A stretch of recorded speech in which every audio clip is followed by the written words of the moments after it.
10th anniversary of the Canada Research Chairs, an important point to mark in everyone's calendar across this country. We salute the Government of Canada on the 10th anniversary of this program. We salute the Government of Ontario, too, for responding so positively, supporting labs, equipment, and other infrastructure costs that enable our research chairs to do their work. It is wonderful to be at this event. I am just overwhelmed to see the talent, to feel the talent in this room on this incredible anniversary of one of the best things that I think has happened in Canada in a very, very long time. To be able to collaborate with the private sector and the public sector together to address the most important problems of our time, to come up with solutions and innovation. It is a wonderful moment to be celebrating. Thank you all very much for coming, and congratulations to all of you for doing all what you do to contribute to this great cause. Since 2000, the federal government has invested $1.8 billion in research funding for the Canada Research Chairs program. More than 1,800 Canada Research Chairs have been established at Canadian universities. 550 of these great minds have been recruited to Canada from abroad, a true brain gain. And as well, when I engage with colleagues internationally, other funding agencies around the world, one of the first questions I always ask is about the Canada Research Chairs program, and they ask for advice about how they too might copy what Canada has launched. The work of the Canada Foundation with the Canada Research Chair program is a stellar example of productive partnership that has now supported a generation of innovative people who are inspiring their successors to dream big and do their part in preserving Canada's most critical resource, its intellectual capital. To date, the CFI has funded $283 million in 1,900 CRC-related projects. So on behalf of the CFI, I would like to congratulate the Chairs program on a decade of excellence. Canada is #1 in the G7 for government support of higher education research and development. Now, of course, in the long run, the success of our science and tech strategy depends on developing a new generation of brilliant researchers and scientists. And that's why I'm particularly pleased today to announce some $276 million in funding for 310 Canada Research Chairs spread across 53 Canadian universities. Today's announcement will allow some of Canada's best minds to stay in Canada to renew many chairholder mandates across this country. Congratulations to everybody.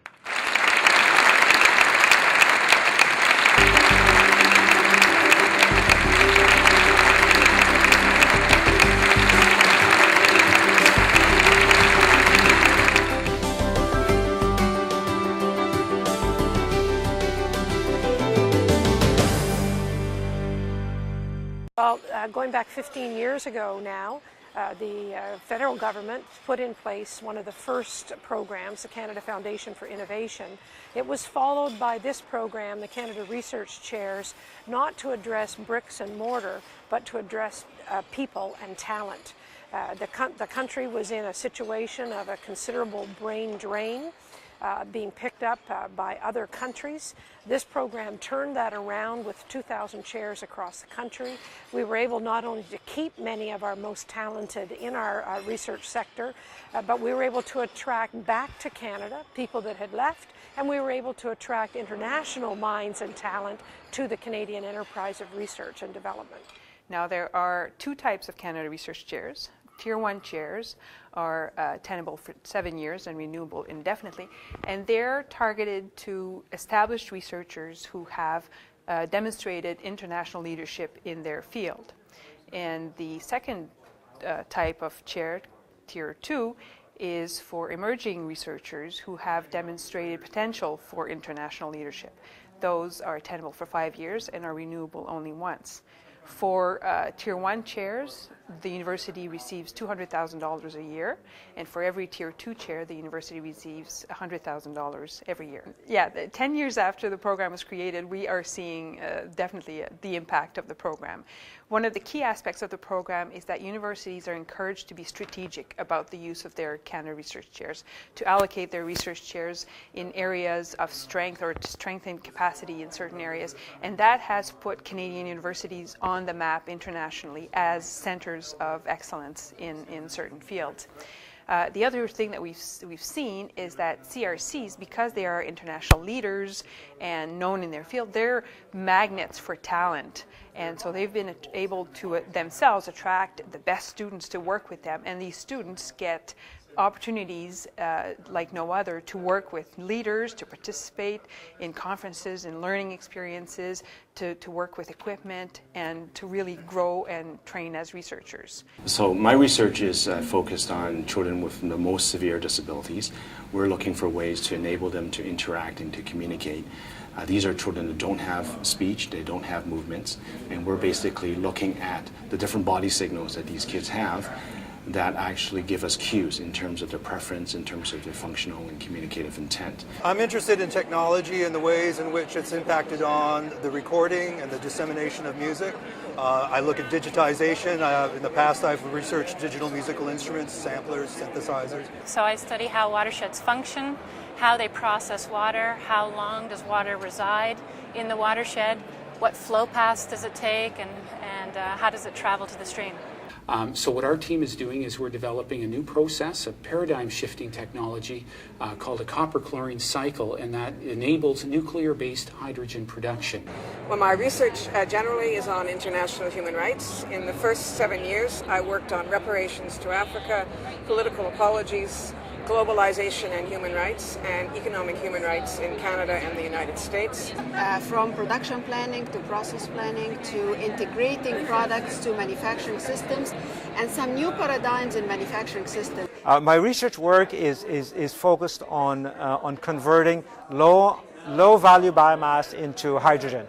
Creating next generation solutions for critical care, and particularly for neonatal critical care or neonatal intensive care, which has ramifications not only for Canada but internationally in saving lives and improving quality of life. And we're doing that through using improved and new and advanced computing techniques to analyse the information for the babies when they're in the neonatal intensive care unit. Well, our research has already shown that young adult Canadians, for example, are at a much greater risk of vitamin C deficiency than we originally anticipated. And out of that, PepsiCo has worked with the Dietitians of Canada to issue a newsletter that goes out to all of the dietitians across the country, informing them of this latest finding of the deficiency that's very common among Canadians, but 1 in 7, and giving them advice on nutritional interventions to improve their vitamin C status.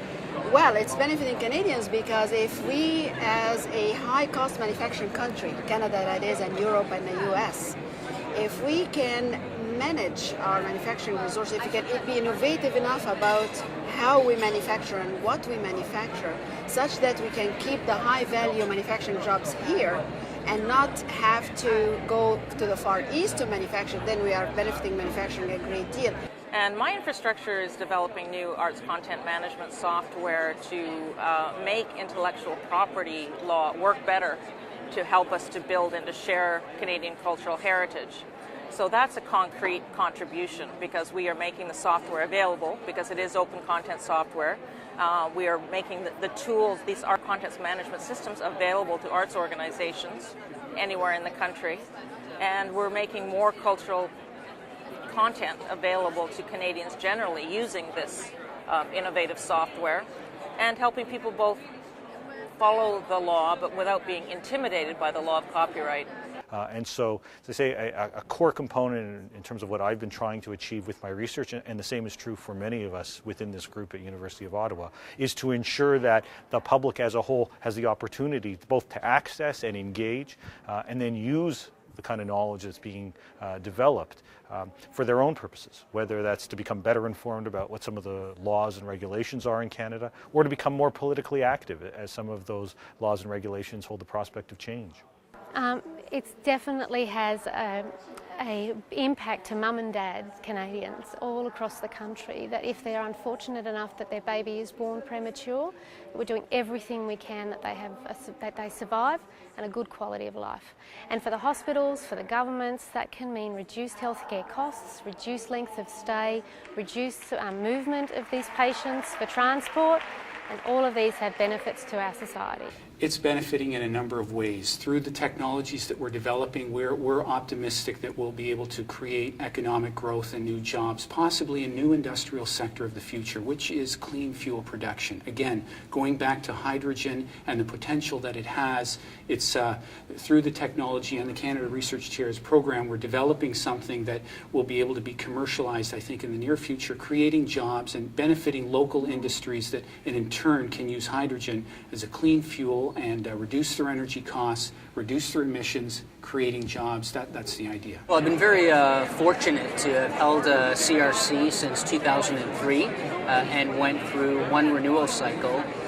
And the profile that's given me on the international stage is something really that's difficult to quantify. I've been invited, received almost 100 invitations all over the world, over 35 cities at last count. The effect has been quite positive. In funding, better funding, so we're able to attract better quality students, higher profile.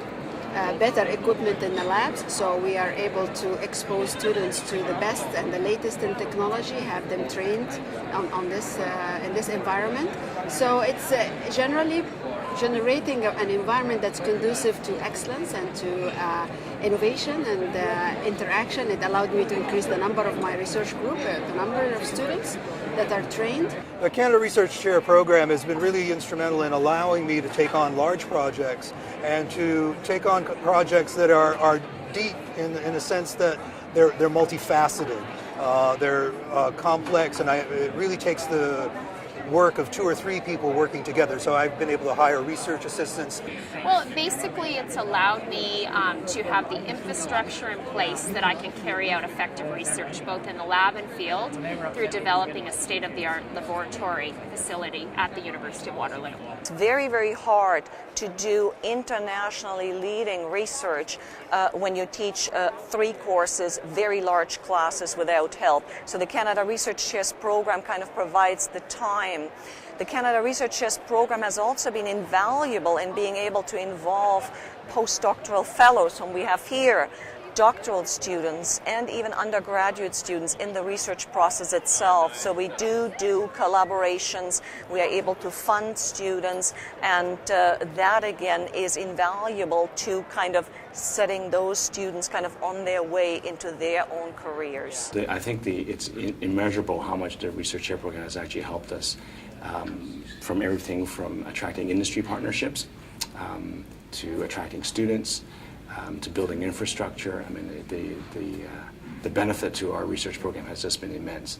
And we've been able to attract students not only from across Canada, but also from around the world. So we have students from France, from Mexico, UK, Australia, I think all because of the visibility that's been generated through the Canada Research Chairs program. In terms of industry partnerships, those are always things that are very hard to establish. But again, because of the increased visibility and the credibility that comes with the label, we've actually had many industry partners approach us and say, hey, we heard about your work, we read about your work, do you think there's a partnership there? And we have half a dozen industry partnerships on the fly right now, and I credit that largely to the Canada Research Chairs program. It's allowed my research work to go into directions that I did not believe could have happened without the funding. Well, so I did my PhD work at McGill University, and after that I postdoced and got my first faculty position at North Carolina State in Raleigh, North Carolina. And it was really the CRC program that pulled me back into Canada and offered me a very unique opportunity to come back and work in Northern Ontario. There's very few events like this which are really so multidisciplinary, which in a way forces out of our comfort zone in that sense, forces to interact with, for example, in my case, with humanities people, with people in physics that I may not see on a day-to-day basis. There are no real conferences that really group people together and force them to, and challenge them to really come together like this. So I think one of the purpose of this event is just that exact intermingling, which is hugely valuable.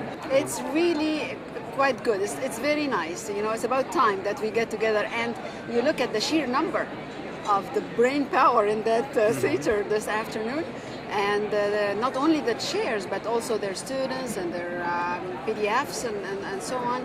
It's really quite exciting and exhilarating.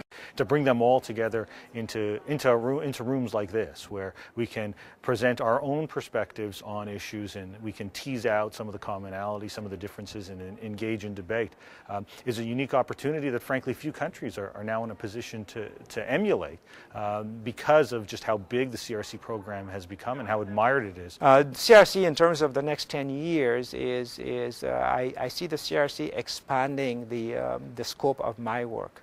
And it's done it already because we are moving from hydrogen and now we have moved into developing fuel cells that can go from this low value biomass material into electricity.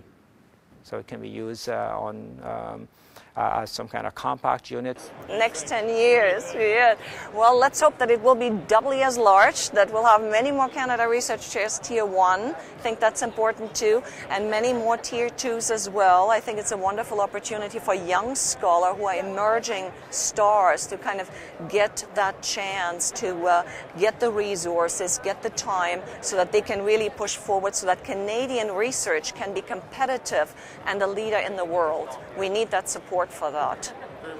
This has been an amazing 2 days. We've brought together hundreds of the brightest minds in this country, working through the Canada Research Chairs program to do fundamental research that also has direct application to many of the significant problems and challenges that society faces today and tomorrow.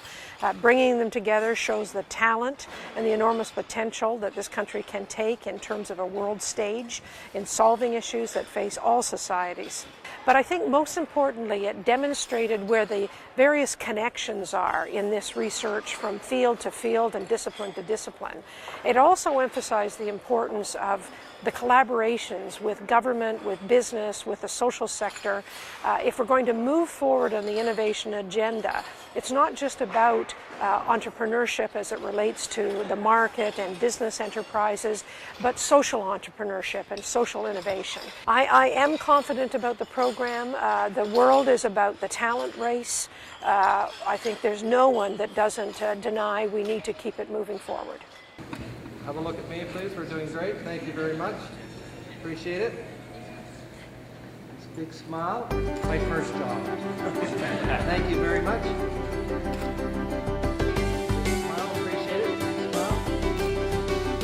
Last one. Have a good morning.